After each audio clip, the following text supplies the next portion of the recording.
Alors, ce que je vais vous présenter aujourd'hui, ça sera le dernier pas vers la cosmologie vraiment moderne. À chaque fois, je dis ça, mais ça va finir par venir.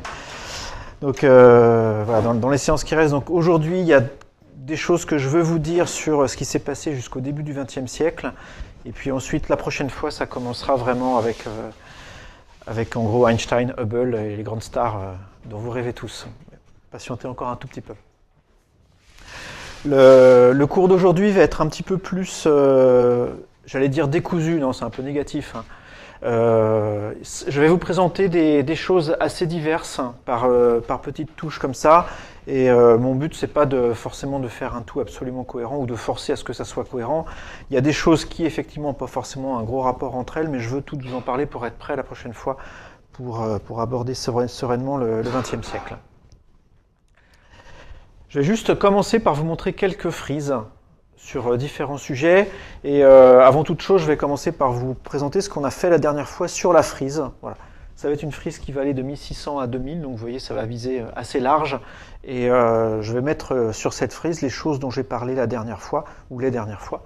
Donc je vous rappelle que cette période, la 1600, ce qu'elle a d'intéressant, c'est que en 1609, Galilée et d'autres observent le ciel avec une lunette.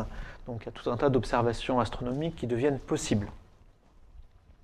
J'ai parlé la dernière fois des Principia de Newton. Donc en 1687, la mécanique classique telle qu'on la connaît aujourd'hui naît.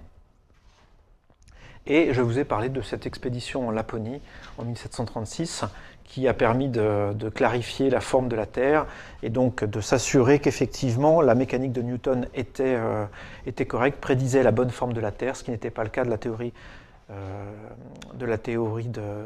des tourbillons de Descartes, la théorie concurrente à l'époque. Bon. Donc à cette époque-là, vers 1730-1740, voilà, on a une bonne confiance dans le fait que la physique, la mécanique en tout cas, est décrite par la physique de Newton. Parallèlement à tout ça, on commence à découvrir des choses sur le système solaire. Donc c'est quand même un cours de cosmologie auquel on s'intéresse ici, de quoi est fait l'univers qui nous entoure. Dans tout ce que j'ai montré jusqu'à maintenant, notre univers, c'était essentiellement le système solaire. C'était certainement le cas pour Ptolémée, pour Copernic, pour Kepler, pour Galilée probablement aussi. Après, à partir de Descartes et Newton, on commence à voir un peu plus large. Voilà. Je vais ici là m'intéresser déjà au système solaire quand même, voir, vous montrer un petit peu comment la connaissance en a évolué. Donc je vous rappelle que là encore en 1609 c'est une date importante puisque grâce à la lunette, Galilée observe les satellites de Jupiter. Donc on commence à voir que d'autres corps peuvent tourner autour des planètes. En 1655, Huygens observe les anneaux de Saturne. Donc on s'aperçoit aussi là que les planètes sont des choses un peu plus compliquées que ce qu'on pensait. Un anneau, c'est quand même quelque chose d'assez à la fois spectaculaire, mais aussi surprenant. Hein. C'est pas simplement un corps qui tourne autour d'un autre. Là, c'est quelque chose qui a vraiment une structure de disque. Bon. Je rappelle que ça, Galilée l'avait vu, mais il n'avait pas les moyens observationnels suffisants pour voir ça très clairement. Lui, il voyait des oreilles autour d'une planète. Bon, Galilée, il a vu Mickey. Huygens, lui, il a vu un anneau comme il faut. Donc. En 1781, on découvre une nouvelle planète. Le système solaire s'arrêtait avant 1781 à la dernière planète. C'était quoi la dernière planète du système solaire avant? Je vais poser ça autrement. C'est quoi la planète la plus proche de nous avant la plus lointaine, j'allais dire. C'est débile. Bref, avant Uranus, c'est quoi dans le système solaire? Saturne, ok. Effectivement, donc on découvre une planète qui va au-delà, Uranus. On découvre ensuite Cérès en 1801. Vous connaissez Cérès? C'est le satellite Ok, donc la réponse est non. Non, c'est pas un satellite en fait. Ok, j'y viendrai tout à l'heure sur ça.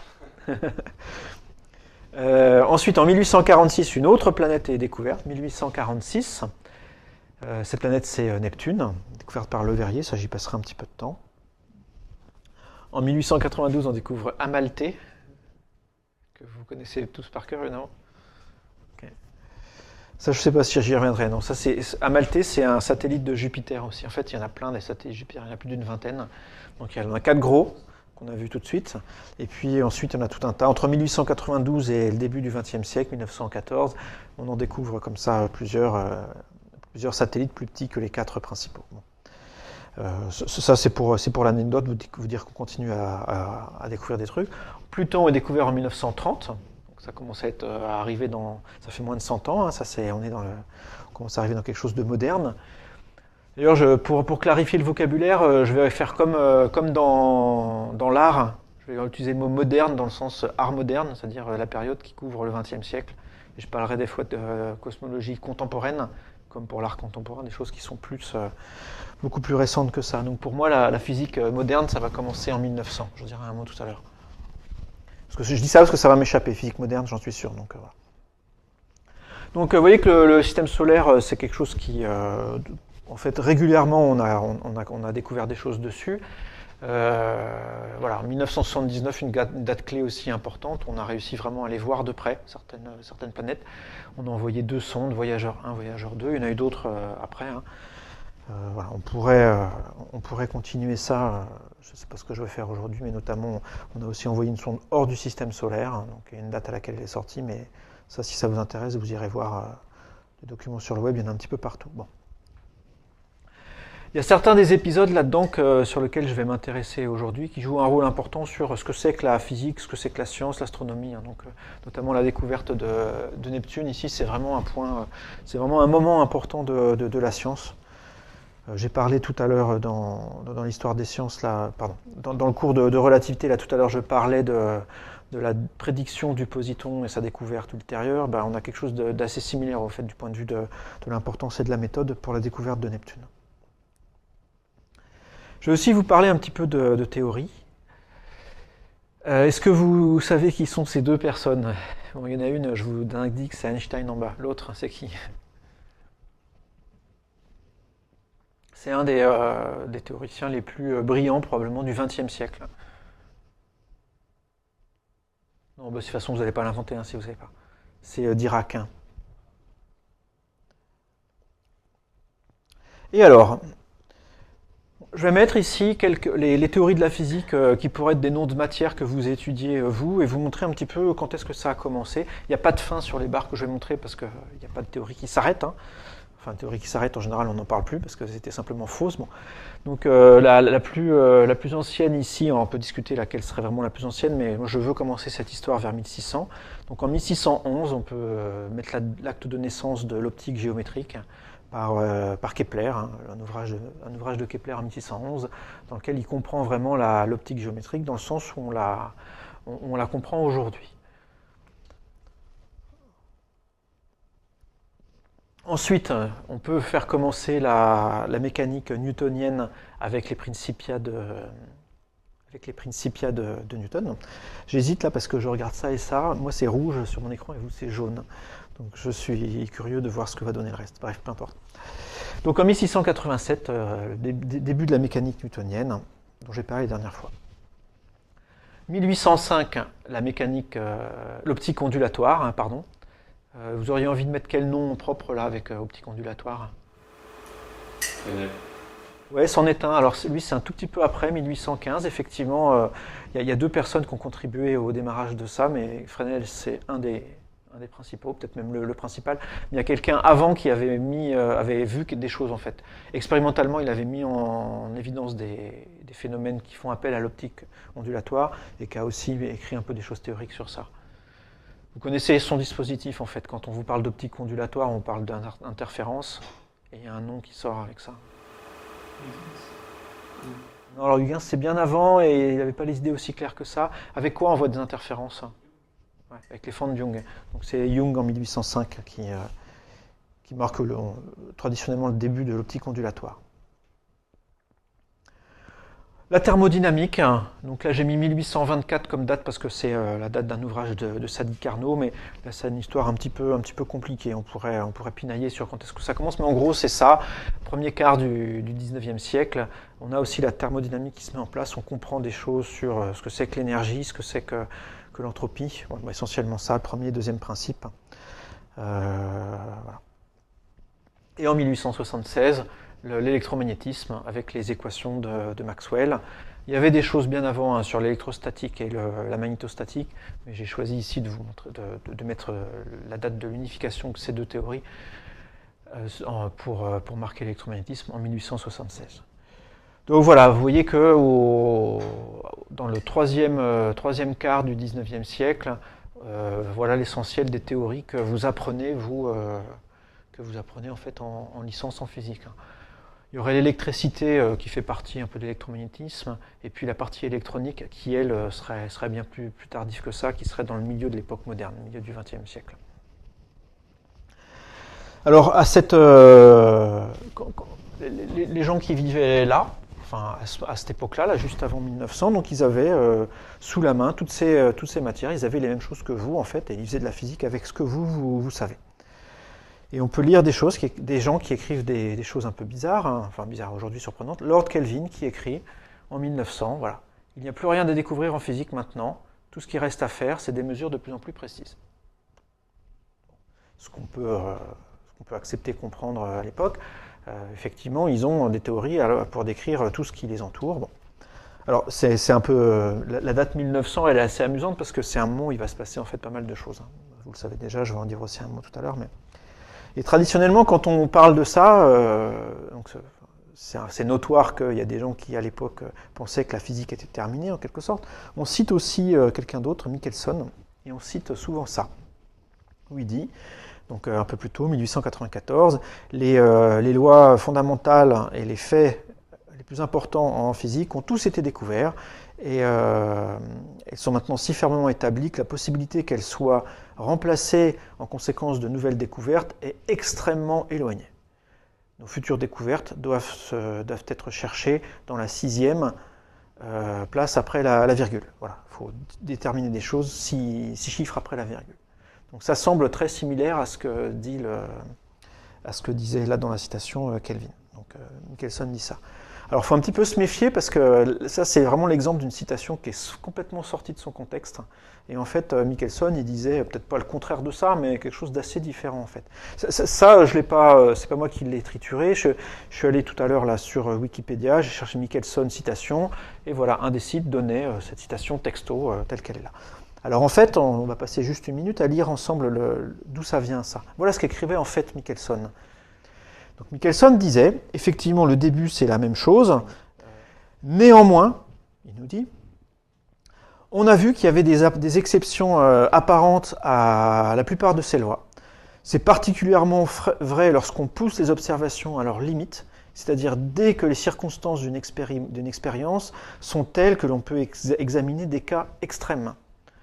Ces examens de cas extrêmes mènent quasiment à coup sûr, non pas à l'abandon de la loi, mais à la découverte d'autres lois et d'autres faits dont les actions produisent les exceptions apparentes.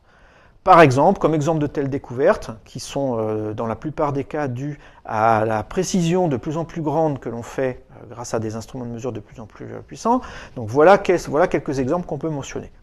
Il en donne 3 ou 4, là il y avait un truc qui faisait 10 lignes, donc je vous le saute, mais il donnait quelques exemples.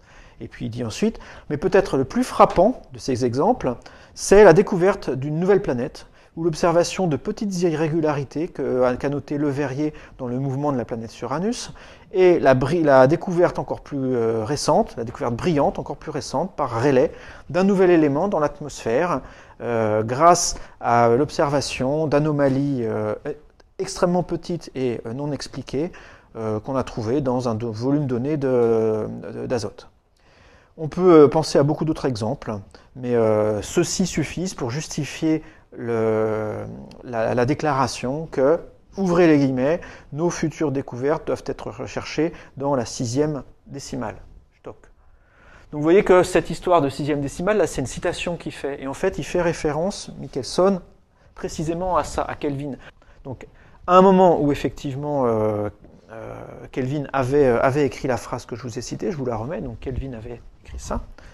Michelson le savait et le cite de manière un peu imprécise. Voilà, quelqu'un a dit que voilà, c'est Kelvin, et on peut effectivement justifier ce qu'a voulu dire Kelvin, c'est tout ce qui est dit avant. Et si on lit bien le texte, donc Michelson ne dit pas qu'il ne reste rien à faire. Au contraire, il dit qu'il y a certainement plein de choses à découvrir, mais ça va demander de la précision. Il faut aller chercher dans le détail. Ça ne va pas être un truc gros comme un éléphant qui ne marche pas. Sinon, on l'aurait déjà vu, en fait. Oui, c'est ça. Et Michelson, il dit ça, lui, c'est le roi de la précision. Hein. C'est le gars qui a inventé l'interféromètre quand même, qui arrive à définir le mètre avec précision grâce à ça, qui arrive à mesurer des distances ou des écarts de longueur de l'ordre de la longueur d'onde de la lumière, donc de l'ordre du micron. Hein. Donc c'est voilà, c'est Monsieur Précision à l'époque, hein, Michelson. Donc là, il sait vraiment de quoi il parle, et il nous dit, pour aller voir effectivement si on veut faire de la nouvelle physique et voir si les lois qu'on connaît doivent être changées, il faut faire de la physique de précision. C'est ça qu'il dit Michelson. Il ne dit pas que la physique est finie du tout. Bon. C'était juste une parenthèse ça pour souligner ça, mais donc à l'époque de ces gens-là, on est à ce niveau-là, on connaît les théories qui sont là, et donc c'est assez ironique que des gens puissent mettre en cause, puissent prétendre que la physique est finie, puisque précisément en 1900, il va se passer plein de trucs. 1900, c'est traditionnellement le début de la physique quantique. Là, ça se discute un peu, mais en gros, c'est Planck, voilà. 1900, naissance de la physique quantique. Paf, 1905, naissance de la relativité restreinte. Bam, 1916, relativité générale. Donc là, en 15-16 ans, tout ce qu'on sait d'avant, quasiment, est à revoir. En gros, la mécanique de Newton, elle n'est pas correcte. Il faut remplacer ça par la relativité générale. L'optique ondulatoire et l'optique géométrique, tout ça, c'est une forme d'électromagnétisme et ça doit être vu dans un mélange de la physique quantique et de la relativité restreinte. Donc ça va être ce qui sera... Le mélange de ces choses-là donnera après l'électrodynamique quantique, mais voilà, si on veut vraiment décrire les choses de manière le plus rigoureuse possible, c'est ces trois théories-là qu'il faut prendre et pas toutes les autres. Donc là, il y a vraiment... la physique est secouée. Alors, je ne suis pas en train de dire que les autres théories sont fausses. Hein. Plus précisément, toutes ces théories ont des cadres de validité. Voilà. Donc, grâce à ces nouvelles théories ici, on arrive à déterminer les limites de validité des autres. Donc, en particulier, on sait que la mécanique newtonienne marche bien quand on est à des vitesses qui sont petites devant la vitesse de la lumière et dans des champs gravitationnels qui ne sont pas trop importants. Voilà. En revanche, si une de ces deux conditions est violée, il faut faire appel à une de relativité restreinte ou relativité générale. Et c'est la même chose pour les autres théories, sauf la thermodynamique qui échappe un peu à tout ça. La thermodynamique, elle reste vraiment universelle en fait. On peut faire de la thermodynamique quantique et relativiste, mais ça reste, le premier principe est valable et le deuxième principe est valable aussi. Nous, on est un petit peu au-delà des années 2000, là. Donc, du point de vue vraiment de la théorie, on en est encore là. Il n'y a pas eu de choses nouvelles depuis. Donc, je ne dis pas que ce ne sera pas le cas, mais voilà. Donc, ces choses-là ont été mises ensemble. Donc, je l'ai dit, mais je le redis juste brièvement. La physique quantique et la relativité restreinte, notamment, ont été mises ensemble dans un cadre assez bien défini, dans le cas de la physique des hautes énergies en particulier, pour donner les théories, le modèle standard qu'on connaît aujourd'hui, les théories modernes qui décrivent les particules. Du coup, ça jouera un rôle important dans la cosmologie. Hein. La cosmologie va évidemment être profondément affectée par ça, par la physique quantique, surtout par la relativité générale dans un premier temps, mais aussi par les idées de la physique quantique. Ça, j'en parlerai en détail à partir de la prochaine fois. Je vais aussi vous parler maintenant de rayonnement. Quand j'aurai à vous parler de cosmologie un peu plus tard, donc je vous parlerai des manières de regarder l'univers. Et les manières de regarder l'univers, ça veut dire observer autre chose éventuellement que de la lumière, et je vais faire un petit point rapide sur ça. Je vous rappelle qu'en 1666, Newton réalise de nombreuses expériences avec des prismes. Donc, quand j'ai évoqué Newton une fois précédente, je n'ai pas tellement parlé de ça, je me suis surtout intéressé à sa mécanique, mais il a aussi fait des expériences d'optique, et notamment il a montré qu'avec des expériences de prisme, que la lumière blanche était en fait composée de tout un tas de composantes spectrales, une infinité de composantes spectrales, qu'on peut séparer la lumière blanche en lumière colorée, et on peut remettre la lumière colorée ensemble pour faire de la lumière blanche. En 1800, on découvre que c'est pas le fin mot de l'histoire. Donc il n'y a pas seulement la lumière, c'est pas seulement ce qui va du rouge au bleu avec toutes les couleurs de l'arc-en-ciel. Il y a quelque chose avant le rouge qu'on appelle l'infrarouge. C'est William Herschel qui découvre ça. Tout à l'heure j'en parlerai de William Herschel. C'est vraiment un gars extraordinaire qui a découvert beaucoup de choses. C'est vraiment des grands noms de la physique et de l'astronomie. Vous savez comment il a découvert ça, Herschel ? C'est pas évident à découvrir, hein, parce qu'on ne le voit pas, en fait, l'œil n'est pas sensible. En fait, il cherchait à voir comment est-ce que la lumière chauffait les corps. Donc en gros, il avait décomposé la lumière blanche avec un avec un prisme et il passait un thermomètre devant les différentes couleurs. Et il s'est aperçu qu'en allant du bleu au rouge, ben, la température changeait. Et à un moment, il est allé au-delà du rouge, et dans la zone où il n'y avait rien, ben là, ça chauffait vraiment beaucoup le thermomètre, alors qu'il n'y avait rien de visible. Donc il s'est dit, il y a un rayonnement que l'œil ne voit pas, et du coup, ça s'est appelé les infrarouges. En 1801, juste après, sont découverts les ultraviolets. Alors c'est assez fortuit que les dates ça soient si rapprochées, parce que l'un n'est pas la conséquence de l'autre, ça n'a rien à voir. Et donc en 1801, on découvre aussi que du coup, il y a du rayonnement qui peut être émis à plus haute, ce qu'on appellera après à plus courte longueur d'onde ou plus haute fréquence, mais du coup, au-delà du bleu dans le spectre, il y a aussi quelque chose, et c'est les ultraviolets. Donc là, vraiment, ça ouvre les horizons du spectre lumineux. C'est trop beau comme phrase, ça ouvre. Et en 1802, William Wollaston découvre la notion de ray spectral, c'est-à-dire qu'il découvre que dans certaines conditions, un spectre qu'on décompose avec un arc-en-ciel peut présenter des raies sombres, des raies d'absorption. Il y a Fraunhofer qui va aussi jouer un rôle important là-dedans, ça j'en dirai, je parlerai de Fraunhofer tout à l'heure. Donc on découvre qu'il peut y avoir des raies spectrales. En 1885, les ondes électromagnétiques qui avaient été prédites en 1876, je vous rappelle, ça c'est par Maxwell, grâce aux équations de Maxwell, mais elles sont mises en évidence expérimentalement par Hertz, par tout un tas d'expériences en 1885. Et on comprend à l'époque aussi que la lumière est une onde électromagnétique, donc là c'est vraiment une étendue du spectre électromagnétique. Si on raconte l'histoire de façon anachronique, on dirait que Newton a vu un tout petit bout du spectre électromagnétique et a montré que la lumière blanche, c'était une partie infime du spectre électromagnétique. Des gens ont vu qu'il y avait quelque chose avant à des fréquences plus petites, des gens ont vu qu'il y avait quelque chose après à des fréquences plus grandes, et puis là, on s'aperçoit avec Hertz qu'il y a même un rayonnement à très basse fréquence, donc très grande longueur d'onde. Et en fait, ces ondes électromagnétiques, donc là c'était dans le domaine des ondes radio, lui ce qu'il faisait, mais on découvre aussi après l'équivalent dans d'autres longueurs d'onde, les rayons X en 1895, on ne comprend pas forcément tout de suite que c'est un rayonnement électromagnétique, mais on découvre ça. Et en 1900, les rayons gamma. Vous voyez que cette date de 1900, elle est vraiment, c'est charnière, il se passe vraiment plein de trucs à ce moment-là. Et c'est pas non plus un fortuit, mais voilà, en 1900, on a effectivement identifié l'ensemble du spectre électromagnétique qu'on connaît aujourd'hui. Et on découvrira rien de plus. Enfin, c'est un spectre qui va de moins l'infini de 0 à plus l'infini en longueur d'onde. Ben voilà, tout ça c'est couvert par tout ce qui est écrit, tout ce qui est décrit ici.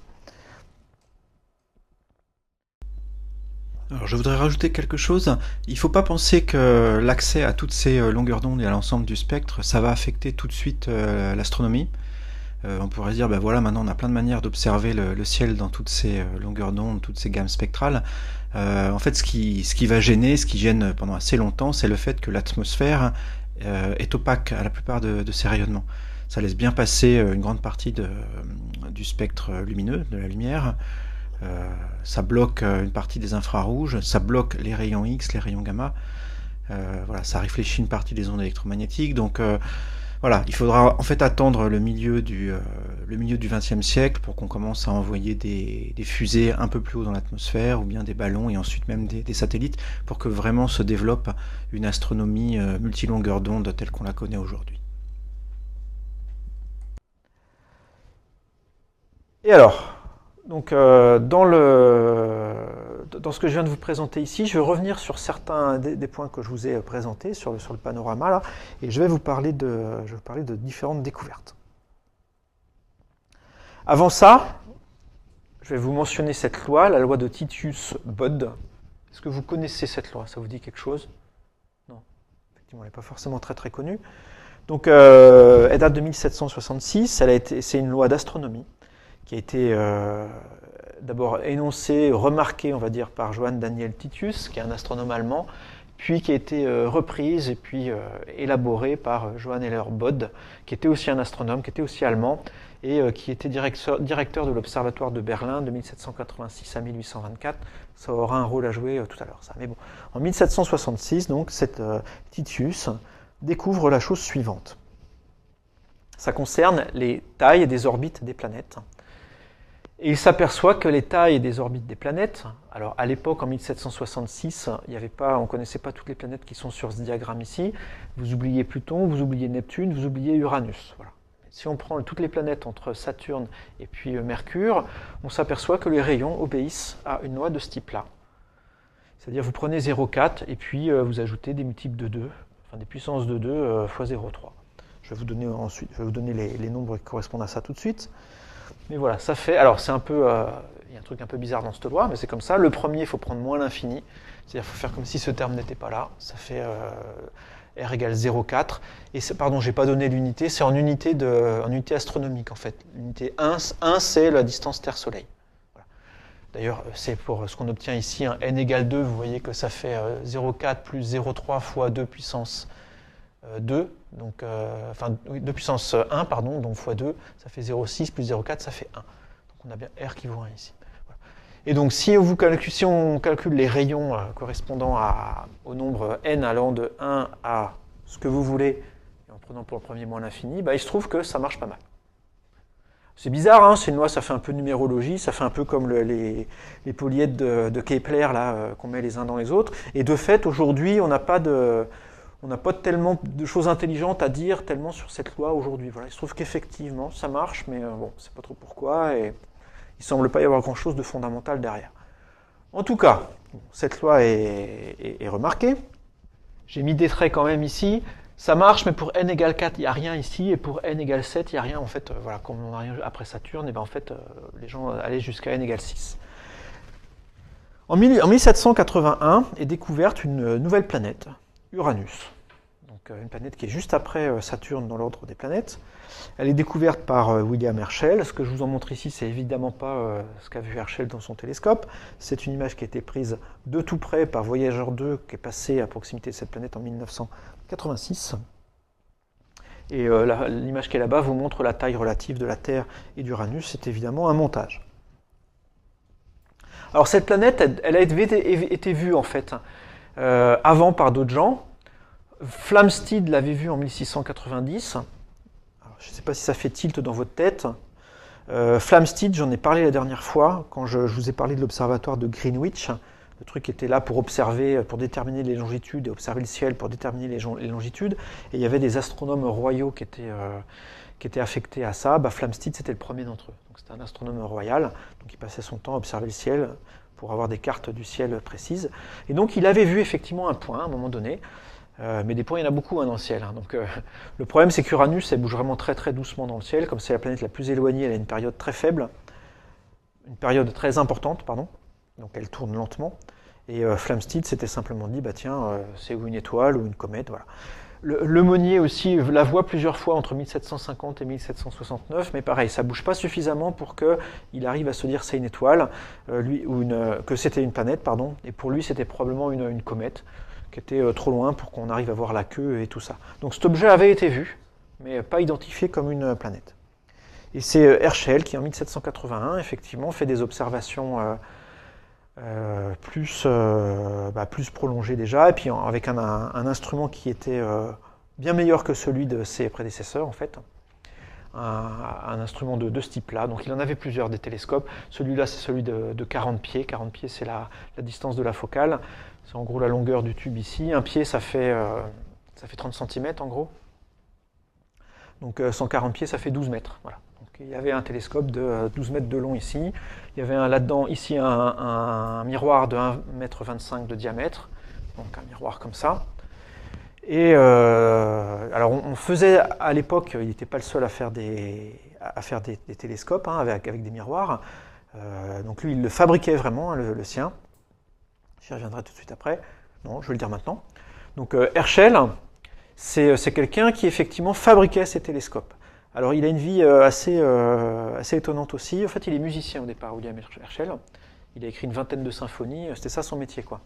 Et la musique le passionnait et il était intéressé par la notion d'harmonie. Donc la théorie musicale l'intéressait aussi et du coup il était intéressé par l'astronomie parce qu'il se disait il y a une harmonie là aussi. Il voulait essayer de relier l'harmonie de la musique à l'harmonie du ciel. Et du coup ça l'a amené à s'intéresser à l'astronomie. Mais là où d'autres auraient peut-être juste gribouillé 2-3 machins sur un papier, avec un papier et un crayon, bah lui il construit les télescopes, il se met vraiment à ça sérieusement, et en fait pas seulement ça, il améliore la qualité des miroirs, en fait il invente des nouveaux alliages qui font des miroirs qui tiennent plus longtemps, il améliore la méthode pour polir les miroirs, parce que c'est ça qui pose problème à l'époque, pour avoir un bon télescope, il faut un miroir qui ait une forme vraiment extrêmement précise, déterminée de façon précise et usinée de manière précise, polie de manière précise, donc lui il invente des manières pour faire ça. Et puis il les construit, donc il en vend aussi, hein, du coup après il gagne sa vie avec ça, plutôt qu'il abandonne la musique, et puis il vend des télescopes, il les fabrique, et avec certains il observe le ciel. Voilà, ça c'est William Herschel. Je vous rappelle que ce gars il découvre les infrarouges en 1801 aussi, accessoirement, mais bon voilà. Et donc les télescopes qu'il fabrique, lui, ils ont une particularité, c'est que d'habitude pour un télescope il y a deux miroirs. Il y a un miroir primaire qui renvoie la lumière sur un miroir secondaire, et ce miroir secondaire la réfléchit à un endroit où c'est facile de regarder. Donc il y en a deux. Lui, il ne fait pas ça, il n'y en a qu'un. Il y a un miroir primaire ici, qui fait une image qu'on appelle aérienne voilà, quelque part. Donc la lumière qui vient d'un point on fait en sorte qu'elle converge en un point quelque part ici, puis elle continue son petit bonhomme de chemin, et quand on met l'œil ici, on a l'impression que l'image est là. Comme vous regardez dans un miroir sphérique, les miroirs de salle de bain, là, les trucs que les filles utilisent pour se maquiller, vous avez déjà vu ça, un miroir parabolique, on se voit gros dedans. Ben, si vous mettez ce miroir assez loin, plus loin que la distance focale, en fait, vous allez voir des choses qui sont inversées, et vous allez voir des choses qui sont comme ça en avant-plan. Donc vous allez faire ces images, on appelle ça des images aériennes. Donc c'est comme ça que ça marchait, et du coup pour regarder dans ce télescope, il fallait mettre sa tête là. Il fallait aller mettre la tête dans le tube et regarder vraiment là-bas. C'est bizarre, hein, mais bon. Donc voilà, William Herschel, grâce à ces instruments, découvre la planète Uranus et en fait l'identifie comme une planète. Donc voilà à quoi il ressemble. Donc voilà deux, trois éléments de sa biographie. Je vous ai déjà dit le début. Voilà, il a aussi découvert deux lunes de Saturne, des lunes d'Uranus. Alors, on peut avoir envie de dire, ouais, mais il n'a aucun mérite parce qu'il a effectivement des instruments qui sont meilleurs que les autres, oui, c'est vrai, mais bon, il les a fait lui-même en même temps. Donc, effectivement, son avantage principal à William Herschel, hein, c'est qu'il dispose des meilleurs instruments de l'époque et qu'il s'en sert. Il n'est pas tout seul, hein. Alors déjà il y a sa sœur, Caroline Herschel, qui l'a assisté et qui a joué un rôle important dans son œuvre scientifique. Donc je le mentionne parce que ça c'est quelque chose qu'on n'a pas forcément toujours su, qu'on redécouvre un petit peu. Longtemps on a raconté l'histoire de William Herschel comme étant quelqu'un, voilà, un astronome qui observait tout seul. Et en fait non, il y avait effectivement sa sœur aussi qui a joué un grand rôle. Et il faut dire aussi qu'il n'était pas tout seul non plus avec sa sœur. Quand vous regardez ce machin-là, vous dites bien que pour manipuler ça, c'est pas lui tout seul. S'il veut bouger ça, par exemple, et regarder un autre endroit dans le ciel, c'est pas lui tout seul qui va faire ça. Donc il a aussi des assistants qui tournent le truc, qui tirent sur des machins. Voilà, il est assisté par des gens. Alors William Herschel, faites attention aussi parce que on voit, quand on s'intéresse à l'astro, il y a beaucoup de choses qui sont dues à Herschel, effectivement. Mais ça faut faire attention que ça peut être lui, mais ça peut être son fils aussi. Parce qu'il a eu un fils, John Herschel, qui donc a pris sa suite et qui a aussi découvert beaucoup de choses en astronomie. Donc quand vous voyez découvert par Herschel, demandez-vous duquel ça vient entre le père et le fils. Je reviens à la loi de Titius-Bode. En fait, il se trouve qu'Uranus, pouf, ça marche aussi. Sa distance tombe au bon endroit, dans la loi de Titius-Bode. Jusque-là, c'est de l'histoire de l'astronomie standard, c'est-à-dire il y a des gens qui ont des gros télescopes, qui regardent le ciel, qui découvrent des trucs, pof, très bien. Plus on regarde, plus on a des chances de découvrir les trucs, et voilà. Là, il va commencer à se passer quelque chose à partir de cette époque-là, c'est qu'on va commencer à chercher des objets en se basant sur une loi et en se disant, tiens, il devrait y avoir quelque chose là, à cet endroit-là. Ça va commencer avec le trou à n égale 4 qui est ici, là. Là, visiblement, on a envie d'écrire quelque chose, ça serait sympa s'il y avait une planète à cet endroit-là. Bon. Et donc, Bode, je vous rappelle, Bode, c'était un des gars de la loi Titius-Bode, mais c'était aussi le directeur de l'Observatoire de Berlin. Donc, il a une influence sur ce qu'on observe et ce qu'on n'observe pas. Et lui, il va vraiment pousser pour chercher un objet dont l'orbite serait située entre Mars et Jupiter, et même mieux que ça, il connaît, d'après cette loi-là, si on croit cette loi, il connaît la taille de l'orbite. Donc en fait, ça donne des indications, ça sur où chercher, etc. Donc il y a un programme qui est destiné à chercher cette nouvelle planète. Vous savez comment elle s'appelle cette planète entre Mars et Jupiter? Il va la trouver à votre avis? Bon, il n'y en a pas, hein. Eh bien, il la trouve quand même. Truc de fou.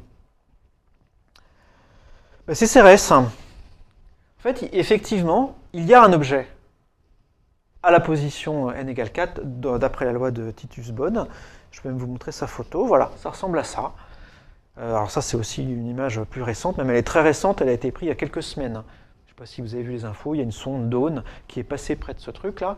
Donc ça, c'est Cérès, c'est un corps qui est dans la ceinture d'astéroïdes, et c'est le plus gros d'entre eux. Et c'est suffisamment gros pour ressembler à une planète au télescope.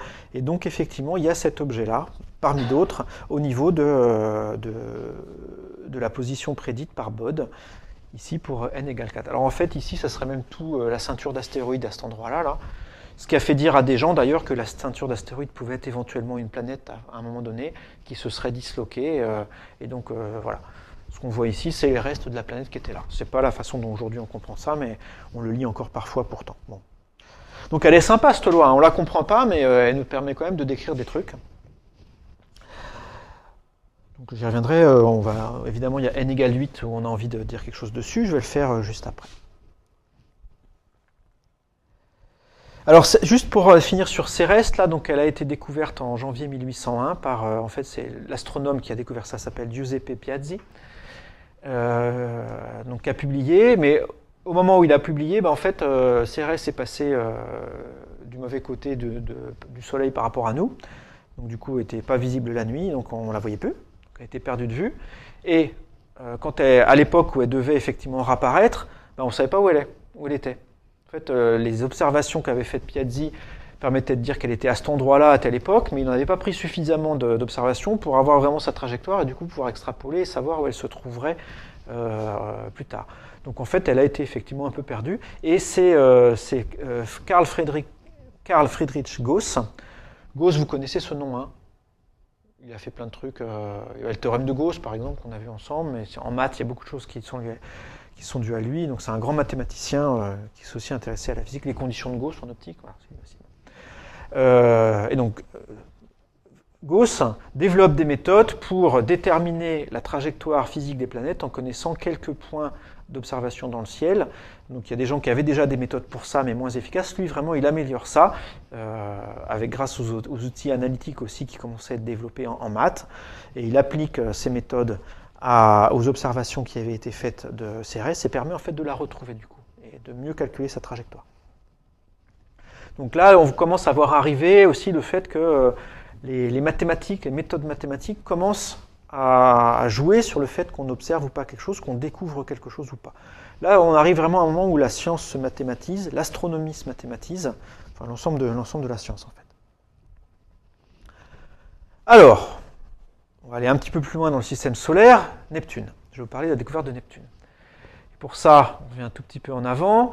À la fin du XVIIIe siècle, début du XIXe, Laplace, qui est un des grands savants français de l'époque, publie le traité de mécanique céleste, dans lequel en se basant sur la mécanique de Newton, il applique la mécanique de Newton à tout un tas de problèmes, notamment au problème du mouvement des corps dans le système solaire, et notamment ce qu'il étudie de manière précise, c'est les perturbations, c'est-à-dire la manière dont la trajectoire d'une planète affecte la trajectoire d'une autre. Ça avait été fait un petit peu par Alexis Clairaut. Je vous en ai parlé la dernière fois quand je vous ai parlé de la comète de Halley et le fait qu'il avait appliqué cette théorie des perturbations pour mieux voir quand est-ce que la comète de Halley allait revenir.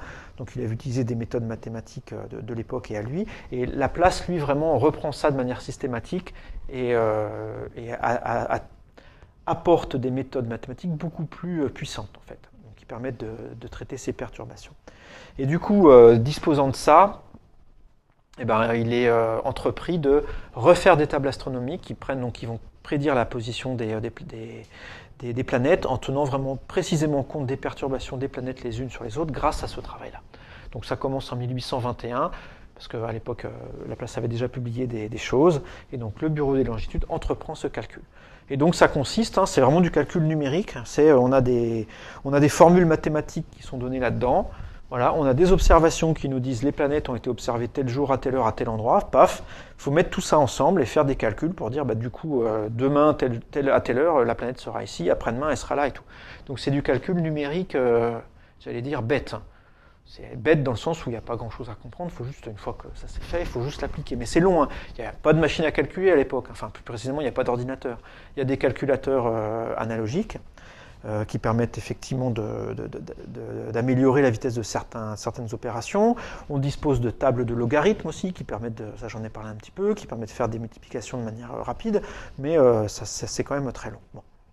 Donc les gens le font, bon, ça prend du temps, et ça marche bien tout ça pour la plupart des planètes. Quand je dis ça marche, c'est-à-dire on arrive effectivement à rendre compte de la position de toutes les planètes de manière extrêmement précise grâce à ça, sauf pour Uranus.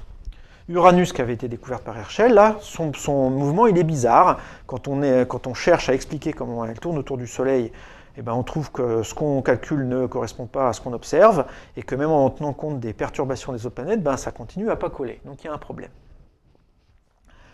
Pour vous donner un ordre de grandeur, la différence entre la position vue et la position calculée, elle est de l'ordre de la minute d'arc, 1/60e de degré. Donc c'est un cheveu à bout de bras, hein, la taille d'un cheveu tendu à bout de bras. Et ça, c'est un problème. On peut se dire, bon, un cheveu, on s'en fout, hein. Mais non, on s'en fout pas parce qu'on a des méthodes d'observation plus précises que ça, et donc cette minute d'arc, elle est en dehors des erreurs expérimentales qu'on connaît à l'époque. Donc il y a un problème. Et l'hypothèse qui est faite, une des hypothèses, c'est qu'il y a une autre planète qu'on n'a pas encore vue, qui est à l'extérieur du système solaire, et qui perturbe le mouvement d'Uranus. Alors en fait, elle perturbe le mouvement de tout le monde, mais si elle est à l'extérieur, la planète la plus proche d'elle, c'est Uranus, donc c'est elle qui est principalement affectée. Et cette planète perturbatrice là doit être à l'extérieur du système solaire, inversement, parce que si elle est à l'intérieur, si elle est trop près des autres planètes, ben, ça va modifier, perturber le mouvement des planètes, des autres planètes, et celle-ci, on arrive bien déjà à en rendre compte, donc on n'a pas envie que quelque chose le perturbe. Donc voilà, hypothèse, il y a une planète à l'extérieur de l'orbite d'Uranus qui perturbe Uranus. C'est Le Verrier qui se voit confier ce calcul en 1845. Et c'est un problème vraiment difficile en fait. Ce que savent faire les gens à l'époque, c'est on a une loi qui décrit les perturbations, on connaît le mouvement d'une planète et on regarde comment est-ce que ça perturbe le mouvement d'une autre. Ça, on sait très bien faire. Ce qu'on demande de faire à Le Verrier, c'est complètement différent. On a les perturbations d'une planète, il faut deviner la trajectoire de la planète perturbatrice. Ça s'appelle le problème inverse, ça, en physique. Et ça, c'est vraiment très très difficile. Parce que là, il peut y avoir plusieurs solutions, par exemple.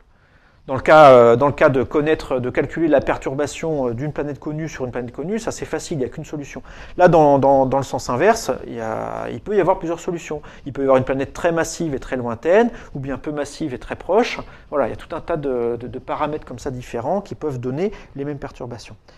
Donc ce problème est nouveau, c'est la première fois qu'on se le pose dans ces termes-là, il est très difficile, et il y a beaucoup de paramètres. Si on ne connaît rien de la planète perturbatrice, donc on ne connaît pas sa masse, on ne connaît pas sa trajectoire, donc pour sa trajectoire, il faut connaître son ellipticité, sa distance, enfin la taille de l'orbite, comment est-ce que cette orbite est inclinée par rapport au plan de l'écliptique éventuellement, l'ellipse qui décrit la trajectoire, comment est-ce qu'elle est orientée dans le plan de l'écliptique, voilà, il y a tout un tas de trucs, si on ne sait rien, il y a une dizaine de paramètres en gros à déterminer, et c'est vraiment un problème difficile. J'ai dit que c'était difficile ?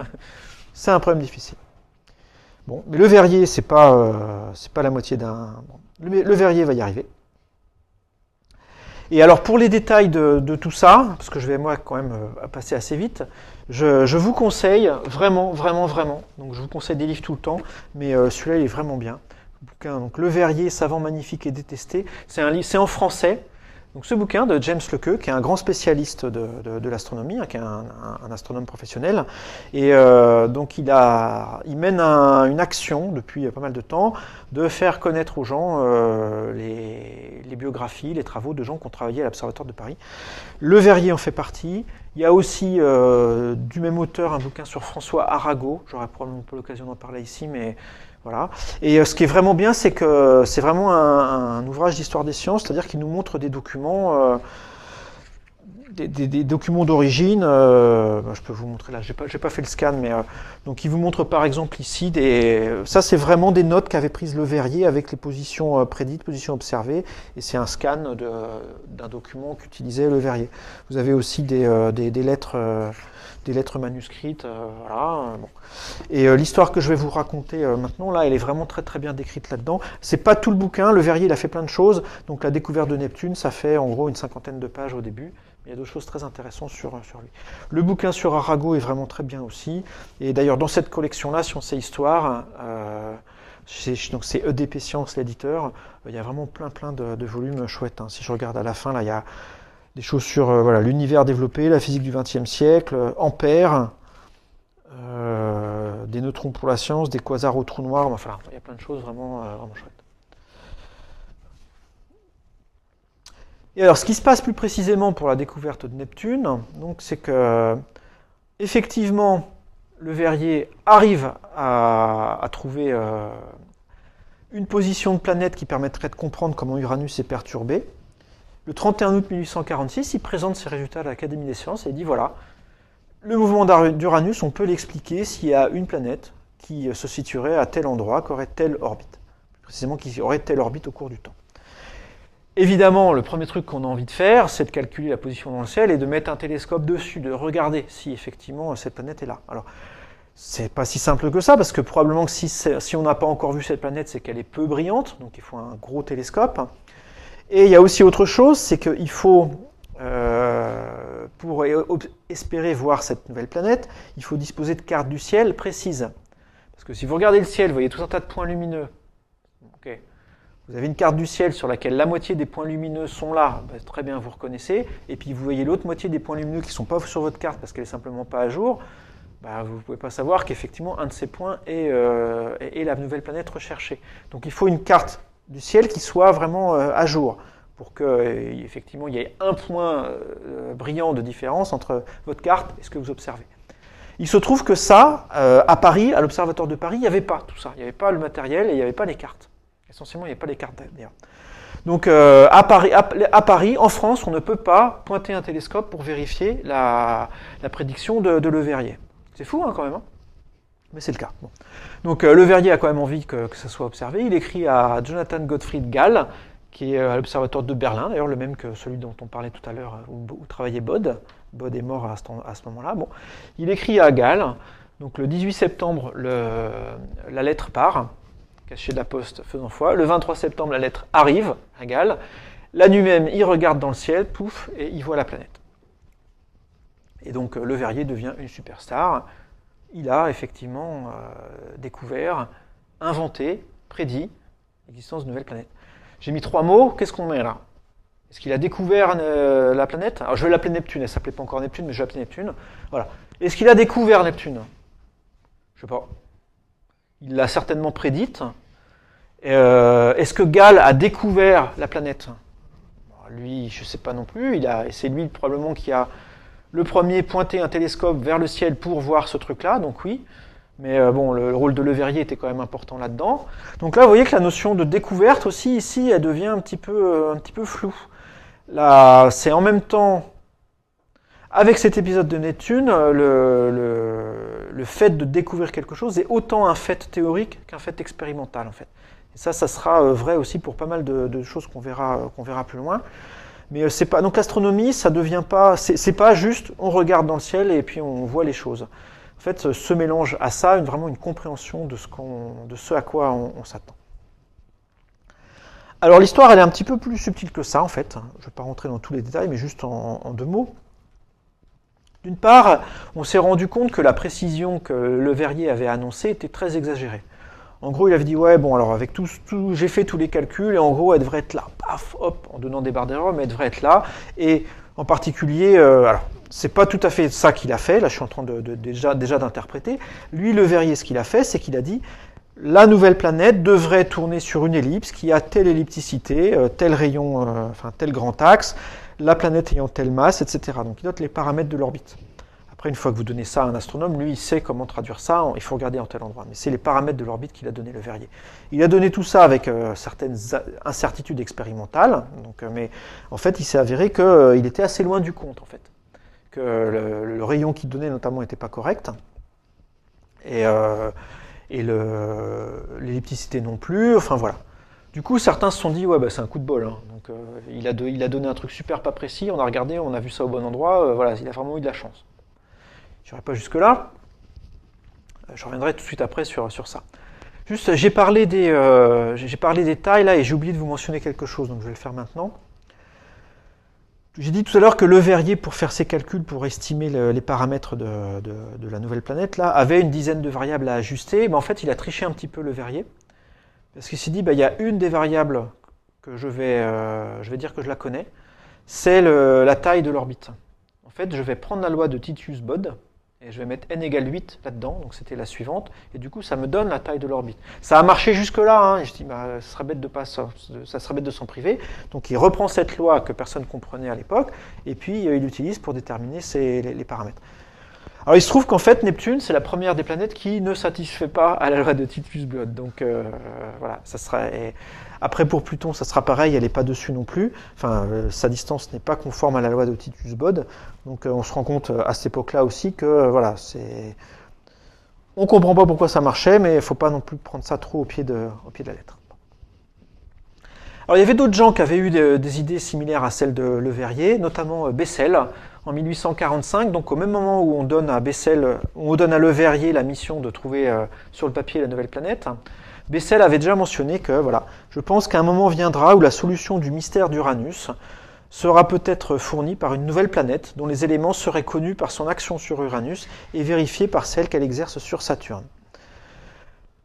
Alors, il avait même commencé à chercher un petit peu dans cette direction-là. Malheureusement, il meurt en 1846 d'une longue maladie, donc ce qui veut dire qu'il était déjà malade à cette époque-là, et donc il n'a pas pu mener à bien son programme.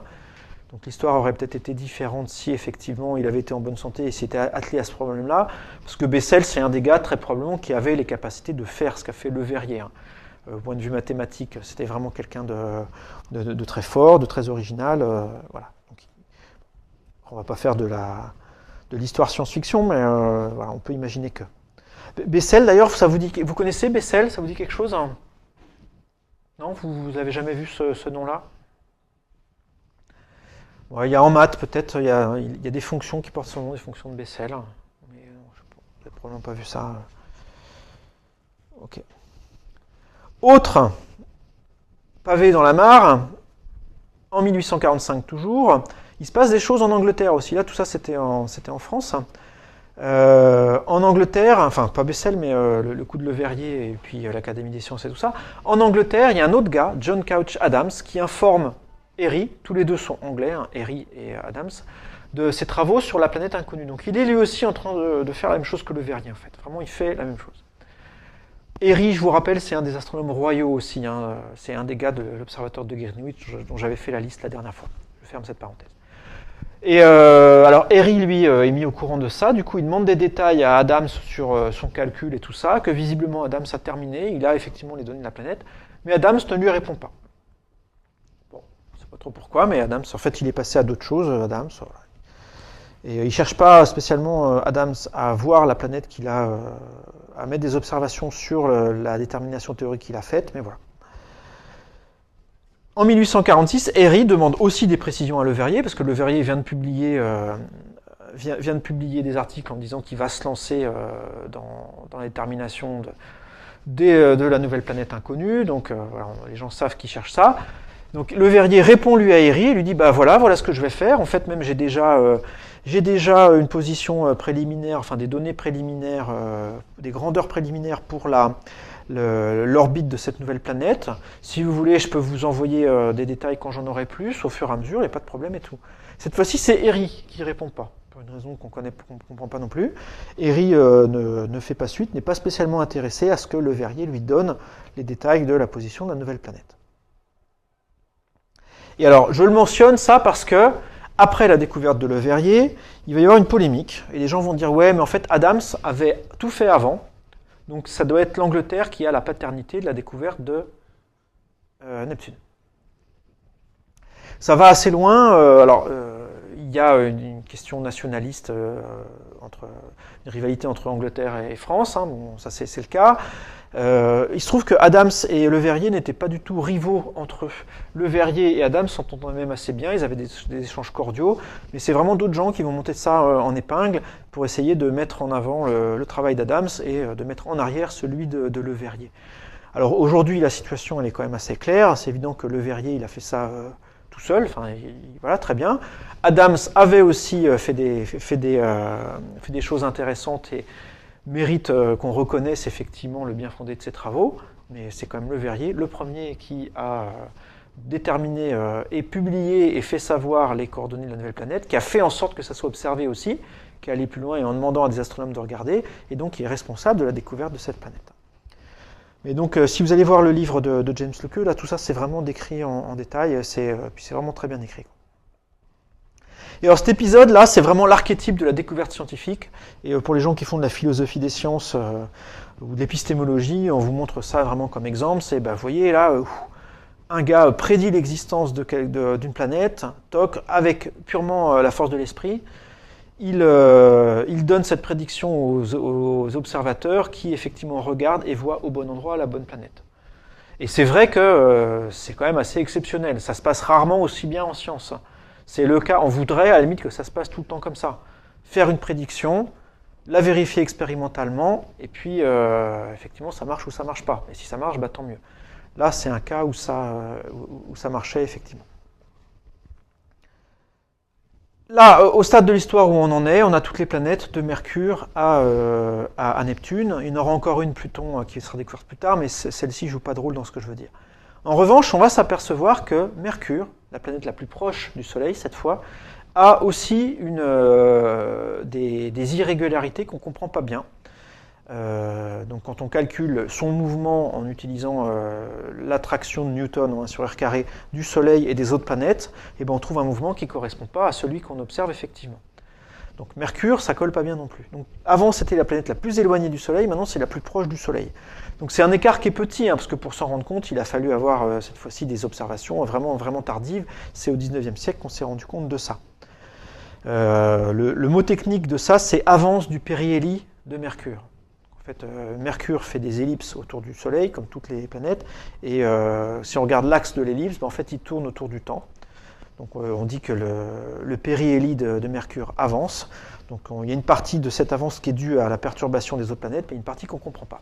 Et du coup, il y a des gens qui vont se dire, tiens, on va refaire le coup de Le Verrier. Même Le Verrier essaye, se dit, mais c'est bon, on nous l'a déjà faite celle-là. Le truc, c'est qu'il y a une autre planète qui est proche de Mercure, donc cette fois-ci qui serait entre Mercure et le Soleil, qu'on ne voit pas parce qu'elle est trop proche du Soleil. Effectivement, une planète qui serait proche du Soleil, c'est extrêmement difficile à voir parce que c'est tout le temps le jour. Et voir une planète de jour, c'est pas évident, parce que surtout quand vous êtes aveuglé par le Soleil, donc c'est pas du tout débile comme idée. Et donc des gens vont chercher cette planète hypothétique entre le Soleil et entre Mercure. Ils vont pas la trouver. Donc voilà, là, de nouveau, on tombe dans le même schéma, on a une prédiction, il y a une planète qui devrait être à un endroit pour expliquer le mouvement de Mercure, on la cherche, mais cette fois-ci, on ne la trouve pas. Est-ce que vous savez quelle est l'explication du coup de l'avance du périhélie de Mercure ? Effectivement, ouais. Là, c'est le fait qu'on n'utilise tout simplement pas la bonne théorie. Les corps ne s'attirent pas en 1 sur r carré. Voilà, point. Ils s'attirent autrement. Pour les planètes qui sont plus éloignées du Soleil que Mercure, ça ne se voit pas beaucoup. Aujourd'hui, on arrive à le détecter, ça se voit bien, mais c'est avec Mercure que ça se voit le plus. Et quand Einstein va effectivement sortir sa théorie de la relativité générale, une des premières choses qu'il va faire, c'est calculer le mouvement de Mercure et s'apercevoir qu'avec la relativité générale, ça colle. L'avance du périhélie de Mercure est effectivement correcte. Alors, on va maintenant sortir un petit peu du système solaire. Et je vais vous parler un petit peu de parallaxe. Donc on va sauter à un sujet un peu différent. Je ne sais pas si vous vous souvenez, quand je vous ai parlé du modèle de Copernic, de l'héliocentrisme. Donc à l'époque, on avait le Soleil au centre du système solaire, les planètes autour, et puis la voûte céleste autour. Et donc on avait la planète Terre qui devait tourner autour du Soleil, et du coup qui devait se déplacer par rapport à la voûte céleste, par rapport à la sphère céleste. Et du coup, une des objections qu'il y avait à cet héliocentrisme, c'est de se dire, si c'est effectivement le cas, depuis la Terre, on devrait voir la voûte céleste depuis des points qui sont pas... On ne devrait pas voir la voûte céleste sous le même angle au cours du temps, et donc on devrait voir les positions relatives des étoiles se déplacer au cours du temps. C'est le phénomène de parallaxe. Et ce phénomène n'était pas vu, donc on se disait du coup, peut-être que cet effet est trop petit parce que les étoiles sont des objets qui sont trop éloignés. Effectivement, la solution de Copernic, c'était de mettre la sphère céleste très loin. Voilà, au temps de Newton, on commence à se dire qu'une sphère céleste sur laquelle sont peintes les étoiles, c'est pas très sérieux. C'est probablement pas ça, c'est plutôt des étoiles qui emplissent l'univers, il y en a un peu partout. Mais les gens, du coup, continuent quand même à chercher cette parallaxe qui serait due donc au mouvement de la Terre. On ne la voit pas, parce que essentiellement c'est trop petit, mais dans cette recherche, il va quand même sortir des choses intéressantes. Une des personnes notamment qui cherche cette parallaxe, c'est James Bradley. Et James Bradley, il voit effectivement, il a des observations, il dispose d'observations de gens d'astronomes, il les en fait lui-même, et il s'aperçoit qu'effectivement, quand on regarde les étoiles dans le ciel au cours de l'année, elles décrivent une petite ellipse, ce qui en soi correspondrait à ce qu'on attend pour une parallaxe. En fait, pourquoi ça fait une ellipse? Je vous le mime en fait, je ne vais pas vous l'expliquer, mais imaginez que là-bas, ça soit la voûte céleste ou des étoiles lointaines. Imaginez que mon doigt, ça soit une étoile proche. Imaginez que ma tête, ça soit la Terre. Et je vais faire le mouvement de la Terre autour du Soleil comme ça. Ma tête fait une ellipse. Et qu'est-ce que je vois moi? Je vois mon doigt qui décrit une ellipse devant les étoiles qui sont derrière. Donc c'est ça la parallaxe. Donc du fait du mouvement de la Terre, on devrait voir que les étoiles proches décrivent des ellipses. James Bradley découvre qu'effectivement les étoiles décrivent des ellipses, mais en fait elles décrivent toutes des ellipses. C'est-à-dire même celles qui sont loin, proches, etc. Voilà, tout décrit des ellipses. Donc c'est pas quelque chose qui est lié du coup à la parallaxe, et c'est ce qu'on appelle l'aberration stellaire.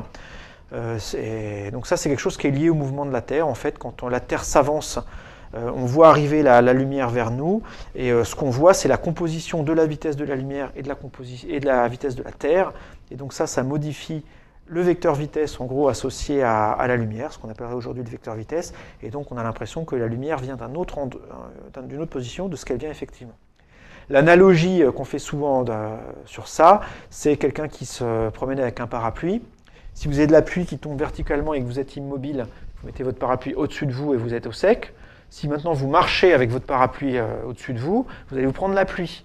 Parce que pour vous, la pluie, elle vient comme ça, par vous qui êtes en train de marcher. Le mouvement de la pluie par rapport à vous, c'est la composition de sa vitesse verticale et de votre vitesse horizontale. Et ça fait une vitesse oblique. Pour la lumière, c'est pareil. Vous observez une étoile qui est au-dessus de vous, sa lumière vous arrive comme ça, mais vous êtes sur la Terre qui va dans cette direction-là. Donc du coup, la lumière semble vous arriver sur le côté. Donc ça, c'est l'aberration stellaire. Et ça a des caractéristiques assez différentes de la parallaxe. Si ça vous intéresse, vous irez voir dans les cours d'histoire des sciences de l'an dernier. J'ai vraiment passé du temps à décrire ça. Et de toute façon, ça, on en parlera parce que c'est dans le cours de relativité ou en TD, plus probablement, vous allez parler d'aberration stellaire. Il découvre aussi autre chose. Il découvre, en observant les étoiles, il découvre le phénomène de nutation, James Bradley. Nutation, c'est le fait que l'axe de rotation de la Terre s'incline plus ou moins au cours du temps. Donc, je vous rappelle qu'il y a un mouvement de précession qui est que quand la Terre se déplace autour du Soleil comme ça, elle est sur un axe incliné.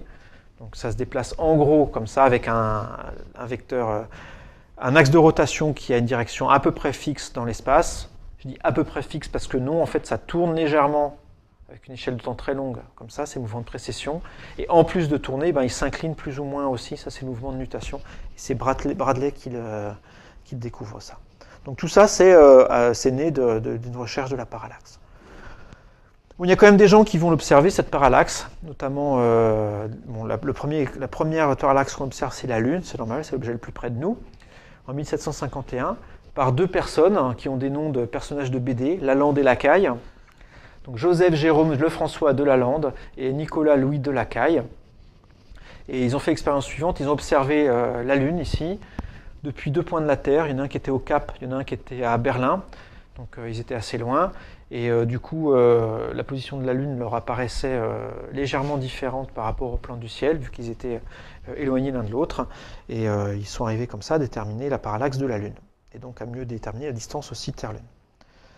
Donc ça, c'est 1751. Enfin, quelqu'un arrive à détecter ça. Et pour celle des étoiles, il faut attendre beaucoup plus longtemps. Il y a deux personnes essentiellement qui vont voir pour la première fois la parallaxe d'une étoile. En 1837, Bessel, et en 1840, Struve. Et c'est marrant parce qu'ils s'appellent tous les deux Friedrich, du coup. Enfin non, c'est pas marrant, c'est comme ça. Et alors, ce qui est étonnant ici, intéressant, c'est que ces deux personnes travaillent de façon indépendante. Ils se connaissent, hein, ils communiquent, mais ils ne travaillent pas ensemble. Ils travaillent sur des sujets similaires. Et effectivement, leur parcours est assez semblable. Et effectivement, c'est en même temps qu'ils découvrent, qu'ils observent une parallaxe stellaire sur des étoiles différentes. Ils ne regardent pas du tout la même étoile. Et donc on peut se demander pourquoi est-ce que vers 1837-1840, deux personnes indépendamment, trouvent tout d'un coup la parallaxe stellaire. Ben, en fait, la réponse, elle est expérimentale. C'est que c'est à cette époque-là qu'on dispose de télescopes suffisamment puissants et qui ont des caractéristiques qui permettent d'observer ça. Alors, télescope puissant, ça ne veut pas dire grand-chose. En fait, à l'époque, on commence à disposer de lunettes. Donc lunettes, cette fois-ci, c'est avec des bouts de verre, hein, ce n'est pas des télescopes. Des lunettes qui permettent de faire des visées précises. Pour ça, vous mettez dans la lunette, vous mettez ou bien un réticule, quelque chose avec une croix, ou bien mieux, vous mettez une petite réglette microscopique au bon endroit dans la lunette, et en fait vous la mettez dans le plan focal de l'objectif. Et du coup, quand vous regardez un objet dans le ciel, vous voyez l'objet et le réticule, et vous pouvez faire des mesures précises de distance angulaire notamment. Et donc ça commençait à devenir vraiment précis, et on avait des lunettes à l'époque qui commençaient à permettre de faire ces observations-là. Pourquoi ? Ça, c'est grâce à un autre gars qui est peu souvent mentionné dans cette histoire-là. Ce gars, c'est Fraunhofer. Je pense que vous avez déjà entendu le nom. Diffraction de Fraunhofer en optique, les raies de Fraunhofer. Donc, Fraunhofer, c'est aussi quelqu'un d'assez exceptionnel, étonnant. Donc lui, son métier, c'est pas du tout physicien non plus. Je dis non plus parce que Herschel, c'était pas le cas aussi avant. Lui, c'est le fils d'un verrier, de quelqu'un qui faisait du verre, voilà, qui soufflait le verre et qui en faisait. Et lui, donc, il a commencé comme ça. Il était apprenti verrier. Et ceci dit, c'est pas le verrier lambda. Joseph von Fraunhofer veut comprendre comment faire de meilleurs verres, et en particulier à l'époque où Fraunhofer s'intéresse à ça, on avait compris qu'on pouvait faire des lunettes qui étaient achromatiques. Pour ça, je reviens un pas en arrière. Quand on fait bêtement, on met une lentille comme ça avec du verre, et puis une autre lentille avec du verre, et qu'on fait une lunette, on a ce qu'on appelle des aberrations chromatiques. C'est-à-dire que le bleu et le rouge ne sont pas vus de la même façon. Le foyer de la lumière bleue n'est pas le même que le foyer de la lumière rouge, en quelque sorte, pour une lentille donnée. Bon, ça s'appelle l'aberration chromatique, et du coup c'est embêtant, parce que vous regardez un point lumineux, vous voyez un gros arc-en-ciel pas beau. Donc vous ne voyez pas les détails du coup de ce que vous observez. Et à la fin du XVIIIe siècle, on comprend, grâce notamment à Alexis Clairaut, dont j'ai déjà parlé, c'est un des gars qui a permis de comprendre ça, on comprend qu'en mettant deux verres différents, avec des indices différents et des pouvoirs dispersifs en fait différents, en combinant des verres de ce type-là, on arrive à complètement annuler l'aberration chromatique. En gros, l'aberration chromatique de certains verres peut être positive, d'autres peuvent être négative, et en les mettant ensemble, ça s'annule. Donc on fait des verres qui sont complètement achromatiques. Et pour ça, donc, il faut mélanger des verres différents. Il y en avait certains qui étaient effectivement très facilement disponibles et qu'on connaissait bien, et d'autres que peu de gens savaient faire, hein. Des verres qui étaient plus lourds que le verre ordinaire. Il fallait mettre des métaux dedans, il fallait des secrets de fabrication. On savait bien le faire en Angleterre, ça, et en France, non, en Allemagne non plus.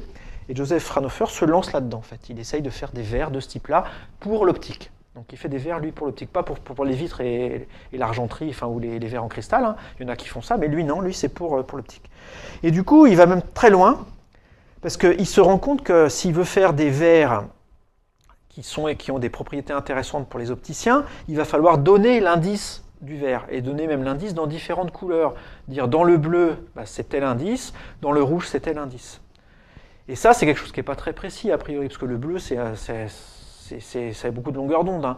Donc il va faire ça mieux, Fraunhofer, et en fait, il réalise qu'en observant le spectre du Soleil, il réalise que dans le Soleil, il y a tout un tas de raies sombres. Donc c'est les raies, du coup, qu'on va appeler raies de Fraunhofer.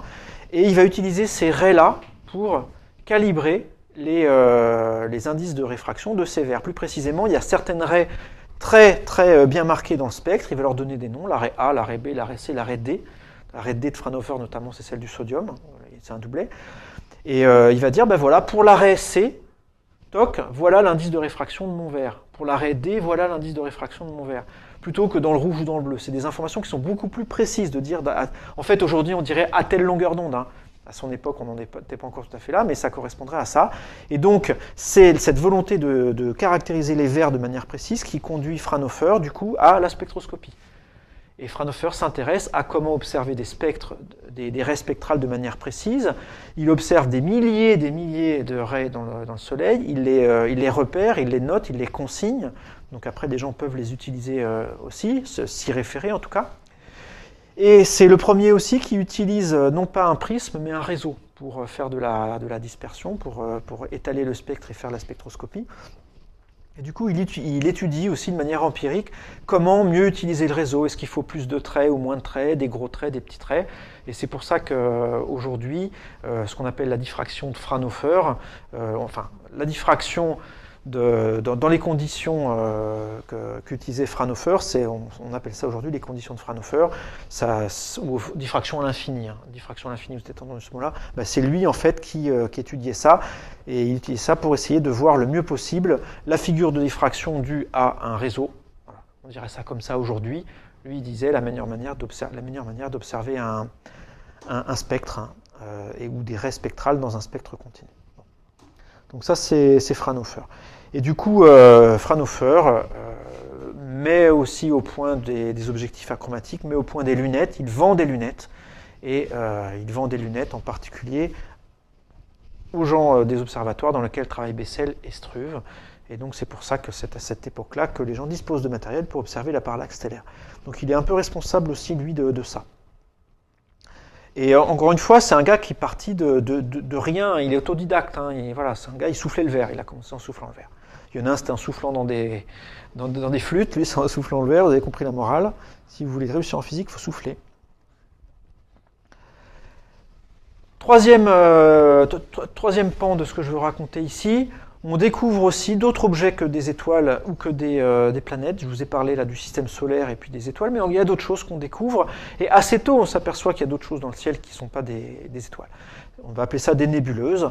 Et dès 1610, donc dès l'invention en fait, dès l'utilisation de la lunette de Galilée, là, les gens pointent les télescopes, les lunettes un peu partout dans le ciel et observent des choses, notamment Pérez observe la nébuleuse d'Orion. Et Simon Marius observe la galaxie d'Andromède. Donc ça, ça se présente dans le ciel comme des taches. Hein. Voilà, c'est des choses qui sont un peu floues. On peut regarder ça à la lunette. C'est pas une étoile, c'est pas un truc qui est très très bien défini. C'est un peu flou, un peu diffus. Voilà, plus ou moins gros. Alors la nébuleuse d'Orion, c'est pas très gros. La galaxie d'Andromède, c'est énorme en fait. Hein. Donc on la voit pas forcément facilement à l'œil nu parce que c'est diffus, mais c'est largement plus gros que la Lune. Hein. C'est un truc, c'est vraiment énorme. Hein. Et si on sait où regarder dans des bonnes conditions, avec des bonnes jumelles, on la voit. À l'œil nu, on peut aussi la voir, effectivement, si on sait où regarder. Mais avec des jumelles standards, on voit la galaxie d'Andromède si on sait regarder sans problème. Voilà. Et les gens vont faire il y a évidemment tout un tas d'astronomes qui s'intéressent au ciel, et des gens vont faire des catalogues, vont cataloguer ces objets. Le premier qui fait ça, c'est Messier. En 1714, il publie le catalogue de Messier qui contient 110 objets. Il est numérote de M1 à M112, probablement, je crois qu'il y en a 112, mais voilà, il y a un M, puis le numéro après dans le catalogue, et vous avez des objets du coup qui sont répertoriés comme ça par leur position dans le catalogue de Messier. Le William Herschel dont on a parlé tout à l'heure, là, il fait aussi ça, il fait un catalogue, donc il profite de ces énormes instruments pour observer le ciel aussi de manière précise, et lui, des nébuleuses, il en voit à peu près 1000. Ça va être continué, ça, par son fils d'ailleurs, qui observe aussi tout un tas de choses et qui va plus que doubler le nombre d'objets. Bon. En 1845, Lord Rosse observe une nébuleuse spirale, donc lui, pour la première fois, il voit que certaines nébuleuses ont une forme vraiment bizarre. Donc c'est ce qu'on appellerait aujourd'hui des galaxies spirales. Hein. Certaines de ces nébuleuses sont des galaxies, c'est ça, comme ça qu'on les appelle aujourd'hui, mais à l'époque c'était pas du tout ça. Ça viendra bien plus tard, les galaxies.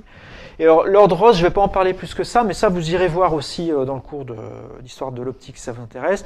C'est aussi un amateur, c'est un industriel richissime, qui avait comme passion de construire des télescopes.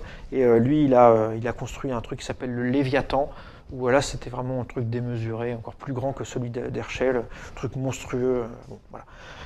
Et donc du coup qui a fait date, il s'en est servi pour observer le ciel et du coup il a découvert des choses et notamment il a pu voir les détails d'une nébuleuse spirale comme ça grâce à son immense télescope. En 1864, le fils de William Herschel, John Herschel, publie quelque chose qui s'appelle le General Catalogue dans lequel il y a 5000 objets, 5000 nébuleuses, puis c'est repris, complété, mis à jour par Dreyer en 1878 et ça s'appelle le New General Catalogue. Et ça, je vous le mentionne parce que les initiales de New General Catalogue, c'est NGC.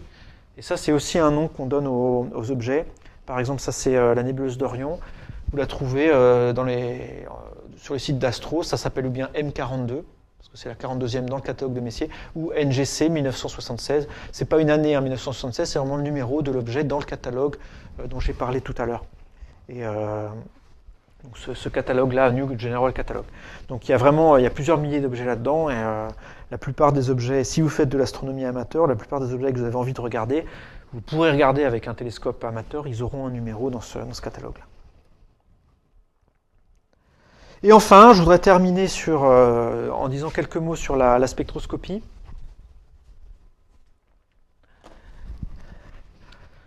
J'ai mentionné tout à l'heure, quand j'ai fait l'historique rapide de la frise, là, le fait qu'en 1666, Newton décompose la lumière blanche avec les prismes, et qu'en 1802, Wollaston découvre les raies spectrales. Donc la spectroscopie, elle naît effectivement là. Donc Wollaston, lui, d'une part, découvre ça. Fraunhofer, de manière indépendante, découvre aussi en fait les raies spectrales, mais lui le fait de manière systématique. Il étudie les raies de la lumière solaire avec un réseau.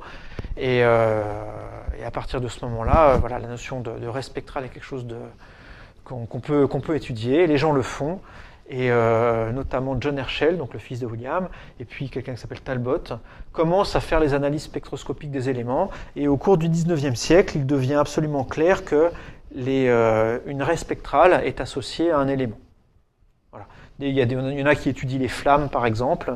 Vous mettez un élément dans une flamme et vous regardez les raies d'émission. Ou bien vous mettez un élément gazeux devant une source, dans ce cas vous aurez les raies d'absorption. On découvre effectivement que les raies d'absorption et les raies d'émission sont situées au même endroit pour un corps donné. Donc un élément donné a des raies, a des longueurs d'onde bien précises. Et donc on peut se dire, du coup, quand on observe le spectre venant d'un objet, on peut déterminer quels sont les éléments qui sont dedans. Et du coup, ça, pour l'astronomie, c'est énorme. Ça veut dire qu'on peut commencer à se poser une question qui est vraiment folle a priori. Qu'est-ce qu'il y a dans le Soleil, par exemple ? Ou même qu'est-ce qu'il y a dans une étoile lointaine ? Il y a quoi comme élément dedans ? C'est fou, on ne peut pas y aller. Enfin, le Soleil aujourd'hui on peut, mais l'étoile la plus lointaine on ne peut pas y aller. Et pourtant on peut savoir ce qu'il y a dessus, simplement en observant sa lumière et en regardant quels sont les éléments, quelles sont les raies spectrales qu'il y a dans cette lumière. Donc c'est vraiment un élément d'analyse super important à ce moment-là. Et je vous signale ça pour l'anecdote. En 1868, il y a on observe un élément nouveau qu'on ne connaît pas sur Terre. Alors on l'observe dans le Soleil. Donc plus précisément dans le Soleil, un grand jeu du coup c'est toutes les raies de Fraunhofer que Fraunhofer avait déterminées. On va voir à quel élément ça correspond, puis on fait des cartes, et effectivement ça marche. Sauf pour il y a un ensemble de raies qu'on n'arrive pas à identifier. Du coup on lui donne un nom, c'est l'hélium, et on se dit c'est un corps qui n'existe que sur le Soleil, ou que dans le Soleil, et qu'il n'y a pas sur Terre. Hélium, du coup, hélium, hélios, le Soleil. Bon. Et effectivement, il sera identifié sur Terre que tardivement, en 1895. La raison étant, vous demanderez aux chimistes, mais essentiellement parce que c'est très peu réactif, l'hélium. Donc si ça ne réagit pas, c'est difficile à mettre en évidence et à identifier. Alors, lié à l'aspect détermination des spectres, est lié un autre effet, qui est l'effet Doppler-Fizeau. Donc vous savez que ces raies spectrales, elles peuvent être décalées dans différentes conditions. Ça avait été prédit notamment par Doppler en 1842. En 1842, Doppler prédit le fait que la lumière peut être décalée spectralement. C'est-à-dire que si, par exemple, vous avez une étoile qui s'approche de vous, ben, la lumière va être décalée vers le bleu. Si elle s'éloigne, ça va être décalé vers le rouge. Alors, il le fait d'une manière d'une manière qui ne correspond pas vraiment à l'idée qu'on en a aujourd'hui, c'est-à-dire que pour lui, c'était vraiment un déplacement en bloc, c'est-à-dire que vraiment la lumière d'une étoile devrait nous apparaître rouge. Ce qui n'est pas le cas. Hein. Si vous avez une étoile qui s'éloigne de vous, certes, la partie rouge du spectre va devenir encore plus rouge, la partie bleue enfin tout ça, ça va rougir, mais ce qui se passe, c'est que la partie rouge du spectre, précisément, passe dans l'infrarouge, donc vous ne la voyez plus, la partie jaune devient rouge, la partie bleue devient jaune, et ce qui était dans l'ultraviolet devient bleu. Donc en fait, tout s'est décalé, mais vous vous retrouvez quand même avec une étoile qui vous envoie de la lumière blanche. Donc du fait que le spectre de la lumière s'étend comme ça au-delà de la lumière stellaire, au-delà de la lumière visible, ça vous dit que non, la lumière n'est pas, l'aspect de l'étoile n'est pas rougi. Quand elle s'éloigne de vous. Après, le spectre, il n'est pas plat sur toutes les longueurs d'onde, donc il y a peut-être un petit effet quand même, mais ce n'est pas aussi naïf que ça. La manière dont on comprend ça aujourd'hui, c'est quand on veut voir le décalage spectral depuis la lumière venant d'une étoile, ce qu'on fait, c'est qu'on regarde les raies dedans, et elles sont décalées, effectivement. Bon, en tout cas, 1842, Doppler prédit ça, c'est pas observé, mais bon, tant pis. En 1845, Balot fait des expériences pour mettre en évidence cet effet Doppler, du coup. Et lui, il le met en évidence avec du son, parce que c'est plus facile. Et donc vous irez voir sur Internet si ça vous intéresse, mais c'est assez rigolo. Il met des orchestres sur des trains, en fait. Et donc il demande aux gens de s'accorder, voilà, puis après, une fois que le train est en train de bouger, on s'aperçoit que la musique est plus ou moins aiguë, plus ou moins grave. Le train, à l'époque, c'est ce qu'on avait le plus rapide. Hein. Je pense que si vous mettez un orchestre sur un cheval, bon, il y a différents problèmes qui se posent, mais en plus, ça ne va pas forcément très vite. Avec un train, ça marche mieux. Bon. Donc Balot met effectivement en évidence cet effet, ce qu'on appelle aujourd'hui l'effet Doppler, au niveau sonore. C'est en 1848 que Fizeau étudie le décalage des raies spectrales, cette fois-ci, hein, non plus du spectre dans son ensemble, mais des raies spectrales. Et donc on réalise que ces raies peuvent être décalées avec le mouvement ou bien de l'émetteur ou bien de l'observateur. Et c'est en 1868, pour la première fois, William Huggins, mesure la vitesse d'une étoile grâce à l'observation du décalage de ces raies spectrales. Entre parenthèses, la vérification sur Terre de décalage spectral dû à l'effet Doppler est tardif. Hein, c'est qu'en 1901, avec des miroirs tournants. En fait, on envoie la lumière sur des miroirs tournants. Donc la réflexion sur miroir, elle induit un effet Doppler qui peut être mis en évidence comme ça, mais c'est des expériences très, très délicates. Et enfin, donc, pour faire le raccord avec ce que je vais dire plus tard, cette observation de décalage des raies spectrales, on le fait aussi sur les nébuleuses. Et en 1921, Slipher mesure le décalage de 41 nébuleuses, c'est-à-dire le décalage spectral des raies dans 41 nébuleuses qu'il observe. Alors j'ai marqué ici galaxie, je me suis trompé, c'est nébuleuse. Hein. Galaxie, on ne sait pas encore ce que c'est à cette époque-là. Donc j'en dirai un mot tout à l'heure pour finir, mais voilà. Donc voilà, en 1921, on observe que en fait, on peut mesurer finalement la vitesse de ces 41 nébuleuses grâce à l'effet Doppler. Je pense que je ne vous apprends rien en disant que ça va jouer un rôle important sur la découverte de l'expansion de l'univers. Alors, pour faire le point, et ça va être mon dernier transparent, dans les années 1920, on observe tout un tas de nébuleuses, plusieurs milliers. On n'a pas la moindre idée de ce que c'est. Ça, c'est vraiment important. Hein. 1920, on ne sait pas ce que c'est. Il y a des hypothèses. Hein. Vous avez en gros l'hypothèse des galaxies et puis l'hypothèse des objets galactiques. Je vais le redire autrement. Vous avez certaines personnes qui pensent que ces nébuleuses sont des corps qui sont dans notre environnement local à nous, voilà, du gaz par exemple, quelque chose d'un peu diffus mais qui serait proche, et d'autres gens qui pensent que ces nébuleuses sont des objets très lointains, que nous on vit dans un tas d'étoiles, et que ces nébuleuses ce sont d'autres tas d'étoiles, ce qu'on appellerait aujourd'hui des galaxies. Ça j'en parlerai en détail la prochaine fois sur la naissance de cette notion de galaxie, mais en 1920 la question n'est pas tranchée. Hein. Et ça c'est quelque chose que, enfin moi j'ai réalisé ça assez tardivement, hein, pour moi, 1920, il y avait déjà la relativité générale et tout ça, on savait tout, quoi. Voilà, non. Au point de vue astronomique, on ne savait pas. Quand Einstein a publié sa relativité générale, on ne savait pas ce qu'étaient les galaxies. Et autre point marquant, en 1920, la physique est en pleine révolution. Il y a la physique quantique qui se met en place, il y a la relativité générale qui est en train d'être vérifiée. En 1919, notamment, Eddington vérifie la déviation gravitationnelle de la lumière par le Soleil. Donc voilà, on sent qu'il va se passer des choses. Et tout ça, ça va avoir une influence vraiment importante sur la vision qu'on a de notre univers. Et c'est à cette période-là, le début du XXe siècle, que je commencerai la prochaine fois l'histoire de la cosmologie moderne.